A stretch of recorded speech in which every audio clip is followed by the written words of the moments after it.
Hi, everyone. Before I introduce my guest, I would like to make a few announcements.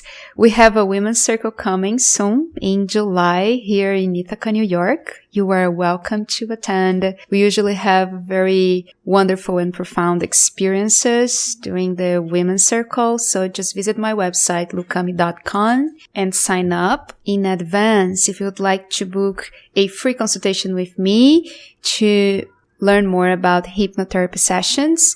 You can visit my website again, camy.com, or just check my Instagram, lu.camy. So today I have a wonderful guest, Dr. Dawn Eller. She is a wonderful friend. We share office together. I'm also part of the Wellbeing Healing Center. Dr. Dawn Eller is a naturopathic doctor and certified nutrition specialist. To learn more about Dr. Dawn Eller, you can visit her website, wellbeinghealingcenter.com. I hope you enjoy the interview, and please feel free to leave a review if you like this show. Welcome, Dr. Dawn Eller. Thank you. Very excited to be here talking to you again. The last time we had a conversation was so powerful, and I received a lot of messages of people just congratulating and saying how they liked the topics that we explored together. And so for those who don't know, you tell us a little more about your practice and what you do. Absolutely. So my practice is located in downtown Ithaca.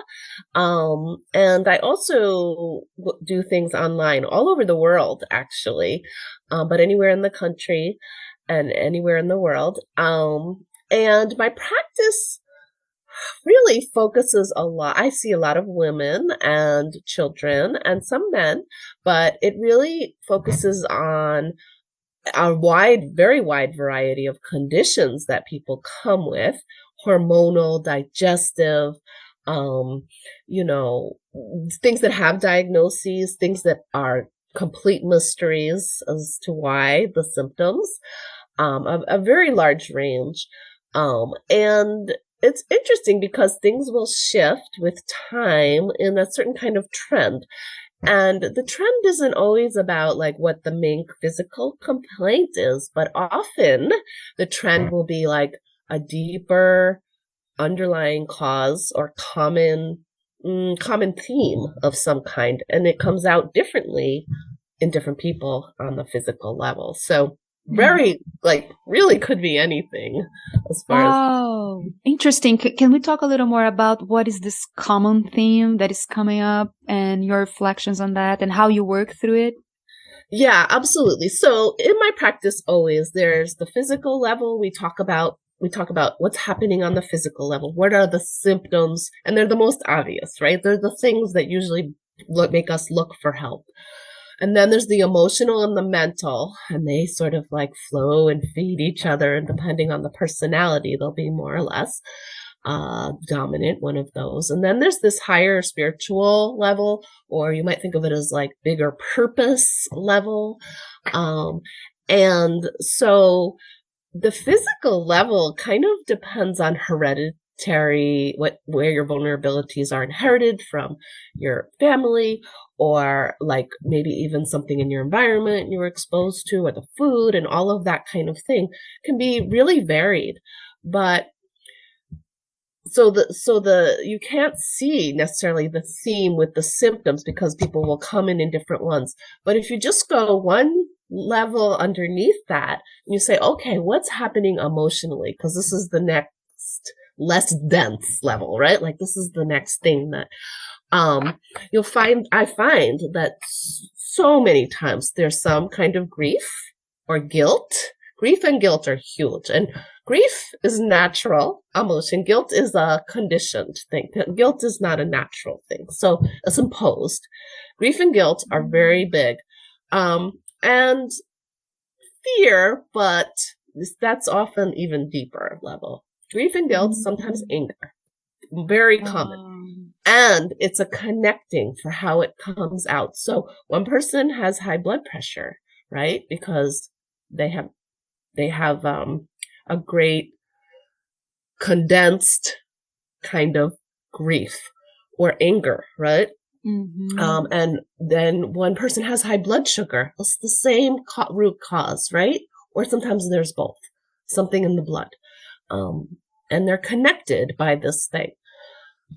Higher, right, or like less dense would be mental, but the mental will feed the emotional, which feeds the physical as far as the pathology. So it could even be just a limiting belief, right? Like, I am not good enough, right? Like, I don't deserve this thing, right? And so, or I did something wrong, right? I did something wrong. And so then there's the grief, right? Feeds it, or the guilt feeds it. And then so that's it could be same as emotion. Usually they go together, right? And then even higher is like, I have a bigger purpose that I'm not meeting, right? Like, there's more to my life than this, and I don't know what it is, right? So those become more commonly as root causes that are perpetuating the physical. And so going along there and finding, what is it? You start to see the themes, and people will come. I don't know. I mean, I do see a lot of grief. That's grief, anger, guilt piece, but then what's feeding it might be different, like the limiting belief or something like that. And partially it's also because that is my path, so I have a knowing there, and then it's like I attract it somehow. So I'm like, I know you because you're like me, or something along those lines. Yeah. It's so interesting we're talking, because we actually, the day that we met for coffee, we were talking about the patterns, and in the Course in Miracles, there is like a part that it talks about worshiping sickness. Yeah. And the ego is worshiping sickness, constantly worshiping. So, I'm sick, therefore I'm weak. And the Course in Miracles says that, like, sickness is the belief that you are powerless, right? And then I'm pretty sure that you see this all the time, because you work, as a naturopathic doctor. And how do you work with people that are stuck in the idea, that they want to be sick? And they are stuck in that pattern of, I'm sick, and therefore I relate to the word from that sickness. Yeah, it's really interesting, because mostly you can't just tell them. You can't say, I see you're identified with being sick. You want to be sick. Sick gives you meaning, right? Or sick gives it makes you special. Yeah. It makes you special. You need special treatments. That's right. You need and it's like you get attention, right? You get something you need from it. So mostly it's not like I can just say, this is obvious, because actually lots of people identify with their illness and thus perpetuate it. It's very common. But I think you talking about this thing about this is a weakness, right? Like, people see themselves as weak as part of the process of undoing it. So what I can say is, like, actually you are powerful. And can you think of things in your life? This is just would be like a little talking piece in the office. I remind them of things that are true. Like, you're very powerful. You can have anything you want, and it starts with thinking about it correctly. So let's say this. Let's not just talk about what's illness. We'll talk about the other side. Like, what is good? What is good about it? Right, shifting focus, right? Right. Like, what do you love? What do you want to be? What should we pay attention to that is a positive thing, right? Is a thing that you want more of, even something like that. So it could even be like, I want to be able to walk more easily, or I want to be able to digest my food, any food I eat, something along these lines. I'm like, yes, you absolutely can do that. And I remind them. So you remind them of health. You remind them of what it means, because we forget, right? We forget, like, we're like always looking for, am I in pain? Am I hurting here? Is this happening? And when people come to me, they're telling me all their symptoms, and I need to know them, and I ask, but then I have to say, okay, so this is the other side. You can do this. You can digest your food completely and easily. You can walk with ease. And then So it's like, I'm not saying, oh, you're identifying with your illness. You can't always Right. point at it. But some Yeah, right. people, right, some people. There is a process to unpack that, right? Totally, totally. And then I use the homeopathic remedies. So all the symptom collecting, I can match to a remedy that's very similar. And it works on a level where we don't necessarily have to know what's happening. It will work in a way that helps move the energy very gently, such that all of a sudden there's more ease, there's more freedom, there's more lightness. And you don't have to tell me. You don't actually have to give me all the details, because I know the remedy. And so I'm matching that way. And it does all these things beyond just the physical or the emotional or that stuff. So that's usually how I start. It helps move things. And then people are like, oh yeah, I noticed this, or something, right? And then we can go from there. Right. Recently I was feeling a little bit of like tiredness and fatigue. And then just the fact that my body was weak, I started to get feeling depressed because I was not.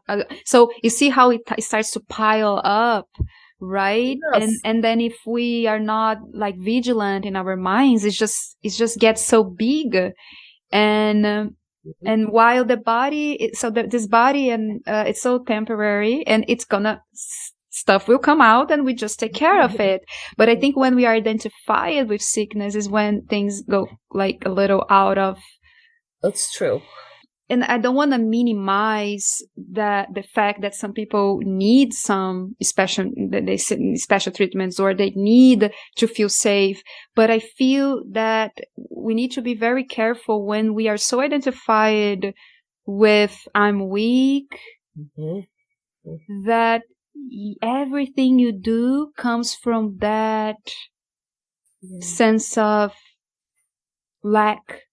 Yes, absolutely. And so here's the thing too, is like, it's both and, right? You need to take care of the physical body. You need to take care of your emotions. You need to take care of these things. And you must remember that you are powerful. You can change all of this. So working on the mindset, right? The thought patterns, like, the what's missing, like what is perpetuating this, and that I can change it. And this is important. This is very important in the whole healing process. And then one step beyond that is that actually this is all here for me. So this is a deep truth. And I often am reminding people this. Not everyone believes it at first. It takes some time, but everything that happens to you is for you. Sometimes it's horrible. And sometimes you are a victim in the moment, but now you are not. You are not there. Now this is for you to take it and make it into something bigger. It can be a superpower. I have seen people who have had the most horrible things happen to them. Like, their stories are, you have to like put your shields up because it's so upsetting, right? But they're not there anymore. And now is their chance to say, what does this mean to me in my life? What can I make this into? And just remind them that that's the truth. However horrible pain you're in this moment is here for you. And what does it mean? What is it telling you? Your bigger self, your higher self. Right. Seeing that process has a healing, truly embracing the healing process, which I was talking to a friend yesterday, and, he's so like upset because he's not achieving or getting the things he wants. And then we were just talking about, well, what about just being okay with that process? Right? Because it's this resistance to, well, it shouldn't be this way. I should be better. That's the resistance to the healing. That's right. Yes, absolutely. So how do you know? You can hold the goal, right? You can always hold what you want. Hold it there. This is where I'm going. I don't necessarily know how to get there. I don't necessarily know what things I'm going to have to learn to get there, but some kind of universal force, even if it's my own, is giving me these tasks for a reason, right? these tasks, these things that seem like obstacles or blocks, are teaching me something, and they're here for me so I can get to that goal. The goal might even change because of the process. You know, you don't maybe know even where you're going. Right. But yeah. yes, so absolutely, this is true. So there has to be a trust in something. So kind of helping people create trust in what is happening to them and their own power at the same time. Right. Yeah. It's essential. Yeah. And that process is, as you said, is just calling you to pay attention on something else. And when we are, a lot of spiritual masters say that we evolve through suffering, through pain. And a lot of the times we don't want to feel the pain because it's painful. And then we don't want to embrace the lesson or where that's taking us. And usually it's taking us in a direction of openness and evolution. Mm-hmm. It's just our ego mind that doesn't want to be led. It's right? true. Yes. I mean, so this is really important because there are things, deep spiritual teachings that are like time tested, right? That we can rely on. We can say, oh, God is love. We hear God is love. We hear God is love. Well, what does this mean, God is love? This is so simple. And this is the ultimate teaching. This is the thing that we want to know, right? God is love or whatever. Like there is some kind of intelligent order or like meaning. There is meaning. And I really feel like the worst possible thing that can happen is for someone to believe there is no meaning. I know this is also it's not uncommon, right? Like that this is sort of like a nihilistic kind of view, philosophy that life is meaningless. We're just like, a blip, but that doesn't lead to happiness. It doesn't lead to peace, And so for me, I'm like, I must reject that because happiness and peace ultimately, right, is a worthy goal, if nothing else, for all of us. So with that said, how do we find meaning and how do we understand these greater teachings that have had like a test of time, that have a tradition? Like I think the tradition and the repetition is a level of proof almost, right? Like we can rely on this, but then we also have to know in ourselves, what is it for me? I must experience it to know it's true, to verify it for myself. Or how does it play out for me? And so, this is an essential part of it. And like, say conventional medicine leaves out all of this, except in very like kind of sophisticated or higher level kinds of centers and things like that. So it is so important. If nothing else, it's like, whatever's happening to you, it's going to be worse if you resist it. So understanding it, right, will make it easier just in and of itself. So. Right. Even to get into the right treatment, you need to be open. Because if you are resisting, you're not going to find, right? You're just going to bump into walls and That's right. And if you're always like, just take the pain away, I don't care, I'll do anything, just take the pain away, which I can understand. Believe me, I've been in pain that is horrible. And you can take it away. You can do things to take it away, but it's always going to come back somewhere if you don't find the thing that is creating it on a deeper level, because it's trying to tell you something. It has meaning. There's a reason, So on one side, not resisting it makes it hurt less, right? Like accepting it makes it hurt less. And then getting to the why can help you find the treatment. How do I let go of this pain? How do I, relieve it? How do I cure it? And have you seen a lot of people doing this type of work with you? So yes, so more and more, and partially it's because I direct it, right? So a lot of people come and it's like purely physical. And so all my questions, right, are like, tell me all the details of the physical. I want to know even just the conversation for a lot of people is new. Like, oh, you care? Oh, you want to know? You want to know more about me? Like, I'm different, right? Like, Wow. it's like, Right. it's not just like, oh, my toe hurts. I want to know all the parts of you, what's going on. And people are Mm-hmm. like, kind of, even in that, just that might be even just the first step. And then I'm like, okay, so now we have to talk on these other levels, emotional, what's going on emotionally. And sometimes it can be attached to the symptom, but sometimes it can be when it started, what happened, right? Was there anything Mm-hmm. that happened in your life?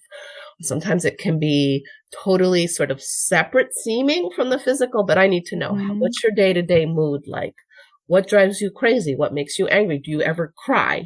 These kinds of things. Because on this level now, where I'm like stirring up, I'm like bringing to awareness these other things. And sometimes I can connect them. I'm like, oh, you can't digest your food. You can't digest fat and you're angry all the time.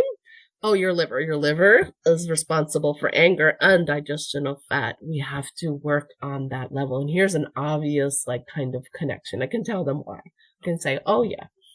And so you have to work on the anger. What's the anger about? What's the deeper level? And sometimes I can do that with people with a little bit of counseling. Or sometimes I say, all right, you've got to go seek. You have to go find it yourself because I don't have everything by any means. By any means. But I'm like, here's a starting point. Now go look, go look, go look. And then, you know, so, and then I can give them also homeopathy, which will connect these crazy seeming symptoms. Like I'll say, oh, you have diarrhea when you eat fats, that's worse at night, and you have a pain on your side, and you explode in a rage at the dog. Oh, I know what remedy you need, and I'll give them a remedy, and it'll make it easier. It'll let things move so that it can get out and help just that balance. And if they're in counseling, they can talk to their counselor more freely. Or if they're in, they're doing hypnosis or they're doing other work on other levels with other practitioners, it'll flow a little more, right? But all of those things are like really important. And you need like supports, and you have to find those ideal ones for you, so Mm-hmm. yeah. Wonderful. And what are your self-care practices? How do you keep yourself grounded and also in alignment with your own truth and your own well-being?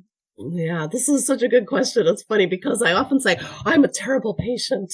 I do all the wrong things. It's not true. Yeah, so I limit like my time. Like I'm good with my time. Like I only will work certain hours of the day, and I try to really honor that. I won't look at my email. Like the computer, right? It can be very draining. So that's a big piece of it. Like I make phone calls at certain times. I kind of keep a good schedule. I only spend so much time on the computer. I won't look on weekends, things like that. So that's important for me. Another thing is actually like talking about these higher spiritual things. So having conversations with people that sort of understand and are in alignment, learning and sharing what I know is very nurturing to me. So I have a partner I can do that with, and I have friends I can do that with, and people in my life. And sometimes it is still almost like work, like I'm doing a kind of sharing that is teacher-like, but it feeds me. So I do that. I get a lot of sleep. I sleep when I'm tired. I take off when I feel sick or drained. Like there's no, like I try not to put too much pressure on myself when I'm not feeling well. I think we tend to kind of push ourselves as healers, especially. And so I just give myself space for those kinds of things when I need it. I read books about magical things, things that kind of reinforce what I believe, but also feel like, uplifting. And how do you work when you have like, well, I don't know if you've been taking a lot of like people dealing with depression. Maybe if you could talk a little more about how do you work on a physical, emotional, and spiritual level with depression or cases of sadness. In my profession, I don't use the clinical terms. I would say sadness. Yeah. But so how is that in your practice? Yeah, that's a really good question, and I'm glad you say oh, what's the symptom, right? So when someone comes to me, they say, I have depression and anxiety. First thing I say, okay, let's talk about depression first. How do you know you have depression? What does it mean to you to have depression? It means nothing to me, right? And they'll say, I can't get up in the morning, or I have a weight on my shoulder, right? Or they'll give me some words like, I'm just sad. I cry a lot, and I'll say, okay. And then I'll say, well, how does it feel in your body? Is there a sensation? Like, do you get a tight stomach? Do you have trouble breathing? I give them some ideas, but very specifically, I'm asking, how do you know you're depressed? What does that mean to you? It doesn't matter what the name of it is, right? Or anxiety or any of the sort of labeled diagnoses. I say, okay, tell me about it. Tell me all the details. And also I say, okay, so this is the same thing as any physical manifestation of symptoms. It's trying to tell you something, right? It's trying to tell you something deeper. What do you think it is, or why, or when did it start? Like trying to get to the reason, the meaning of it. And then what does it make you do? So it makes you stop doing something, or it makes you start doing something. Like when you're depressed, you don't go out, and why? So that's just sort of the conversation piece. And mostly I'm asking the questions and just asking a bunch of questions because I want to understand. So then I can choose a remedy. And it becomes almost like counseling, right? Because I'm digging. And I'm like, if you don't know, you don't know. But me asking, it's almost like an in training, like, oh, now you're going to think about this. And if it comes up for you later, just tell me, that kind of thing.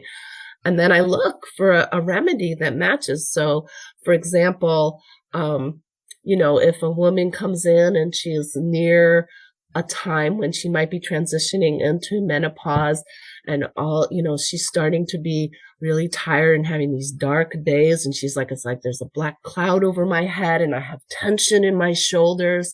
And, I'm just like, I can't get out of bed. I feel hopeless, this kind of thing. I'm like, oh, this is interesting. This matches a really common menopausal plant, which is black cohosh, but we have a homeopathic that we make from it that works more deeply than just the herb will. And I'll start to ask more questions, and I'll say, well, are you still bleeding if you have your period? What happens? Does it calm hormonally? Like, is there a hormonal piece? So, and I get all the details, and I say, okay, let's use this remedy because it's very specifically when there's a black cloud that follows them around, and it's like we see a relationship and it has tension. It relaxes muscles, this kind of thing. And then I say, all right, here's your remedy. Safe, gentle, simple to take, and it will move it. It will move it. Even if it's not perfect, it will push something. So they're like, oh, I actually feel lighter, or it was a little better, Right. So that would be an example. You can use the plants this way. It just takes more than with the homeopathy is a little more. I love because in your work, you have the external stimuli, you have the external, component, which comes from the plants and the substances, or I don't know how you'd call. And you also have that self-inquiry. And I think it's so interesting because when we are stuck in a pattern, right, we don't question.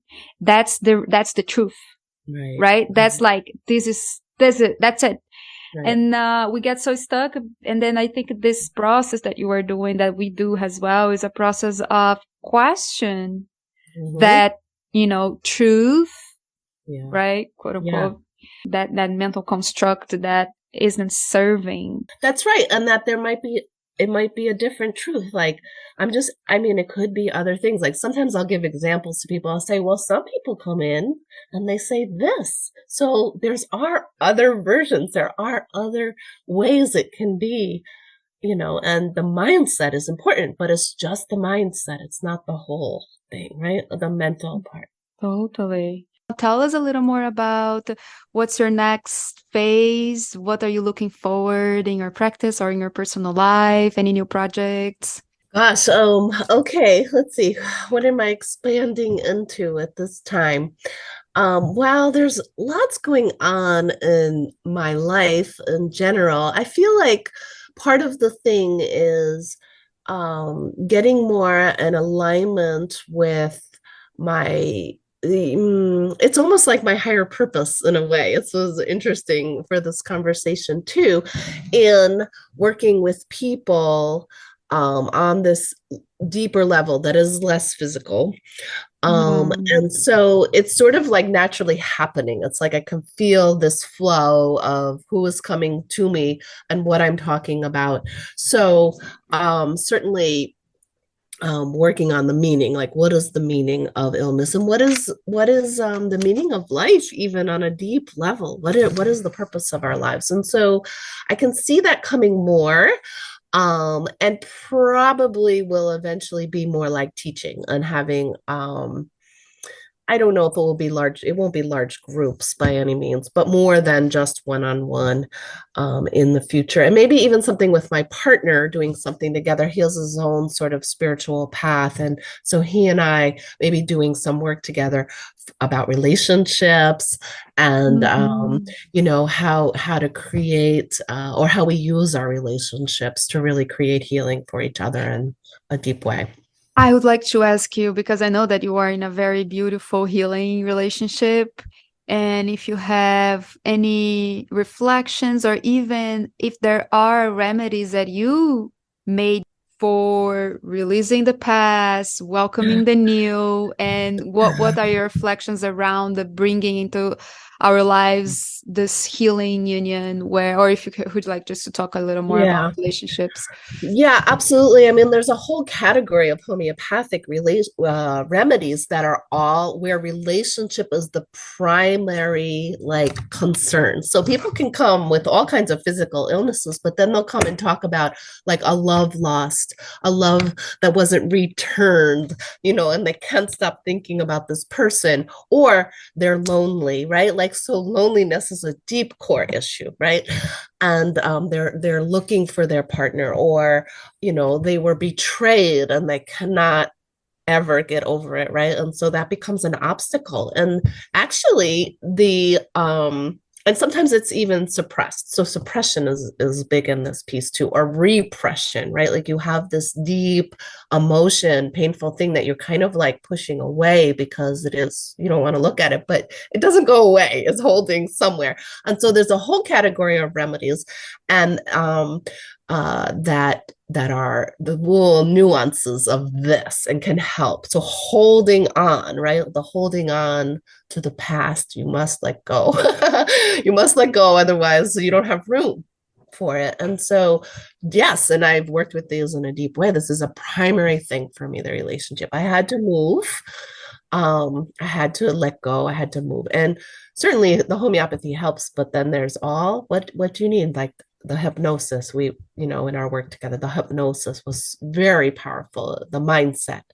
Um, um, And releasing the emotional component, right? What was holding that's the right, because holding on means attachment, right? We're right. attached to something that is not no longer here for us, right? So we're draining. Our energy is getting drained by that. We're Mm-hmm. losing energy, and we're also blocking healing by doing that. So, yeah. Right. Mhm. Because love is already available. It's Yes. just a matter of being receptive to it, right? Yes, making room for it, right? Yeah. But you can't make room for it if you're full of something else. And so clearing Mm. the way, it's all there. It is all there. All the healing, all the love is all there. We just have to remember it. It's not even find it, it's just remember it.